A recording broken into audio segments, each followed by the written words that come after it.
जन संवाद यात्रा कार्यक्रम के तहत 2 दिवसीय यात्रा पर आज उपेंद्र कुशवाहा सहरसा पहुंचे हैं। जिले के विभिन्न जगहों पर पार्टी कार्यकर्ताओं के द्वारा कई कार्यक्रम आयोजित की गई है, जिसमें वो शिरकत करेंगे। इस दौरान सरकस्टिक हाउस में पत्रकारों को संबोधित करते हुए कहा कि पार्टी को जदयू पार्टी को नंबर 1 बनाने के उद्देश्य से संवाद यात्रा के तहत जिले द्वारा कर कार्यकर्ताओं से रूबरू होकर पार्टी के भीतर चल रहे गुटबंदी को दूर करके नए सिरे से संगठन विस्तार किया जा सके, ताकि पार्टी को मजबूती प्रदान किया जा सके और सरकार की योजनाओं का लोगों को लाभ भी दिलाया जा सके। साथ ही इस दौरान उन्होंने जातिगत जनगणना के सवाल पर उन्होंने कहा कि जातिगत जनगणना एक महत्वपूर्ण मामला है। यह अभी नहीं हुआ तो कभी नहीं होगा।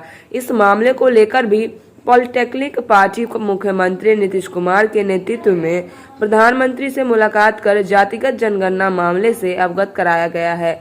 इस दिशा में जल्द ही केंद्र सरकार के द्वारा सकारात्मक पहल की जाएगी। 1994 में हुआ और तब से सरकार बनी। 12-14 साल तक लगातार संघर्ष में पार्टी को बनाने वालों में से उपेंद्र कुशवाहा रहा है। अलग बात है बीच के दिनों में थोड़ा मतांतर हुआ तो एक तरह से मेरे लिए ट्रेनिंग हो गई। जैसे स्टडी लीव पर कोई जाता है अपने इंस्टीट्यूट को छोड़कर और वहाँ से स्टडी करके लौटता है तो अपने इंस्टीट्यूट में और ज़्यादा बेहतर सेवा कर पाता है। तो यही समझ लीजिए आप, पार्टी हमारी खुद की पार्टी, खुद की मतलब अकेले की नहीं बने। नीतीश कुमार जी के नेतृत्व में जो पार्टी बनी उसमें उपेंद्र कुशवाहा भी शरीक रहा है। तो ये पार्टी हमारी पार्टी शुरू से है, आज भी है, इसमें कोई कंफ्यूजन है। हाँ, हमने कहा कि बीच के दिनों में आप इसको स्टडी लीव के रूप में समझिए। हम स्टडी लीव में गए थे, जो सीख कर आए हैं, बहुत सारा एक्सपीरियंस गेन करके आए हैं। हम उस तमाम एक्सपीरियंस का पूरे बिहार की यात्रा पर निकले हैं। बिहार यात्रा अधिकांश जिलों से होते हुए हम आए हैं, तो कुछ जिले शेष हैं जहां कार्यक्रम लगा हुआ है। दशहरा के पहले तक पूरे बिहार की यात्रा समाप्त हो जाएगी। इसी बिहार यात्रा के क्रम में कल पूर्णिया से चलकर मधेपुरा होते हुए सहरसा हम आए हैं और फिर आज सहरसा का कार्यक्रम सिमरी, बख्तियारपुर, महिषी इत्यादि करते हुए फिर शाम तक सुपौल जाएंगे और परसों सुपौल के बाद फिर दरभंगा होते हुए पटना वापसी। इस यात्रा के क्रम में आम लोगों से मुलाकात और पार्टी के साथियों के साथ मुलाकात का कार्यक्रम व्यवहारिक दृष्टि से जितनी जगह संभव होता है पार्टी के साथ ही लगाते हैं।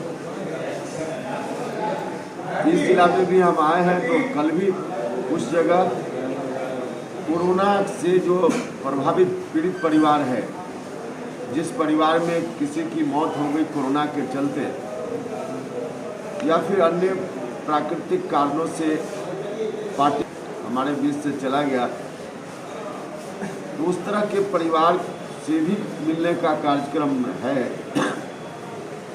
और कई जगह जनसंवाद के माध्यम से लोगों से सीधे हम मुखातिब भी होते हैं। तो आम लोगों से मुलाकात इस तरह से हो रही है।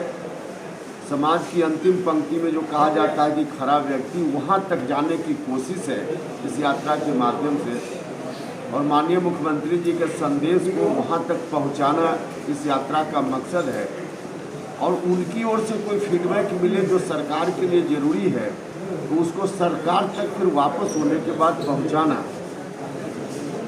एक तो यह है, दूसरा है पार्टी के साथियों के साथ भी मुलाकात और विमर्श, संगठन के संबंध में भी कोई